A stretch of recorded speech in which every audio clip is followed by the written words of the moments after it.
Why do 97% of travelers leave Egypt in awe? It's simple. The pyramids of Giza are not just old, they're ancient marvels. First off, the pyramids of Giza are the last surviving wonder of the ancient world.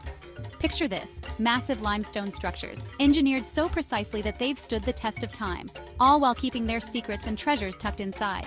Next, it's the perfect educational adventure for the kids. They can literally walk through pages of their history books, where pharaohs and myths spring to life. And talk about a photo op. Whether it's the mighty Sphinx guarding the plateau or the sun setting behind the pyramids, every snapshot is a postcard waiting to happen. Accessibility? Just a stone's throw from Cairo, you're whisked from the buzz of the city to the tranquil dunes of Giza. Easy peasy. Lastly, the vibe is just magical. Standing there, you can't help but feel a connection to the past, a whisper of ancient civilizations. It's not just a trip, it's a journey through time. So pack your bags, grab your family, and go witness what history has preserved just for you.